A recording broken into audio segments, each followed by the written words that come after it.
Kerala high court ने Wayanad landslide के पीड़ितों को मिली मुआवजे की राशि से बैंकों की ईएमआई काटने पर नाराजगी जताई है। कोर्ट ने शुक्रवार यानी 23 अगस्त को कहा कि लोगों में संवेदना खत्म हो चुकी है। हम घटना के मानवीय पहलू से चूक रहे हैं। त्रासदी के पहले हफ्ते में सब रोते हैं, फिर अगले हफ्ते ऐसी हरकतें करते हैं। हाईकोर्ट ने लैंडस्लाइड की घटना पर सरकार को भी फटकार लगाई। जस्टिस AK जयशंकरन नाम्बियार और जस्टिस श्याम कुमार VM की बेंच ने कहा कि वायनाड लैंडस्लाइड इंसानों की उदासीनता और लालच पर प्रकृति की प्रक्रिया का एक और उदाहरण है। कोर्ट ने कहा कि त्रासदी के संकेत बहुत पहले ही दिखाई दिए थे, लेकिन विकास के एजेंडे के लिए उन्हें नजरअंदाज किया गया। 2018 और 2019 में प्राकृतिक आपदाएं लगभग 2 सालों तक चली। कोरोना महामारी और हालिया लैंडस्लाइड ने हमें विकास के तरीकों में हमारी गलती दिखाई। केरल के वायनाड में 29 जुलाई की रात लैंडस्लाइड हुई थी, जिसमें 400 से ज्यादा लोगों की मौत हो चुकी है।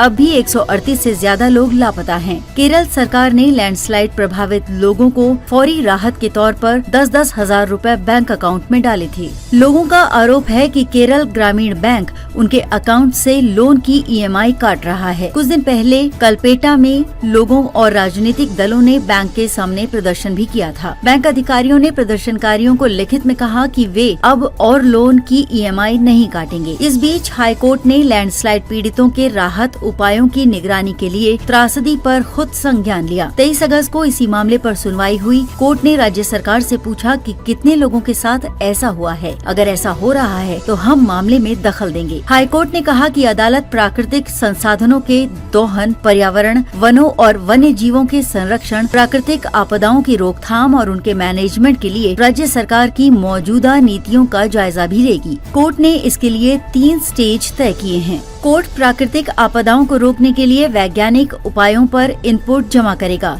और हर हफ्ते लैंडस्लाइड प्रभावित इलाकों में बचाव कार्यों की निगरानी करेगा। इस बात पर ध्यान दिया जाएगा कि क्या विभिन्न स्तरों जैसे राष्ट्रीय, राज्य और जिला स्तर पर रेगुलेटरी डिजास्टर मैनेजमेंट अथॉरिटी और उनके सलाहकार बोर्ड को एक्सपर्ट्स द्वारा ठीक से चलाया जा रहा है। इस फेज में कोर्ट ये भी जांच करेगा कि क्या इन निकायों ने कोई सुझाव दिया है। इसे उपयुक्त कानूनी संशोधन के लिए राज्य सरकार के सामने रखा जा सकता है।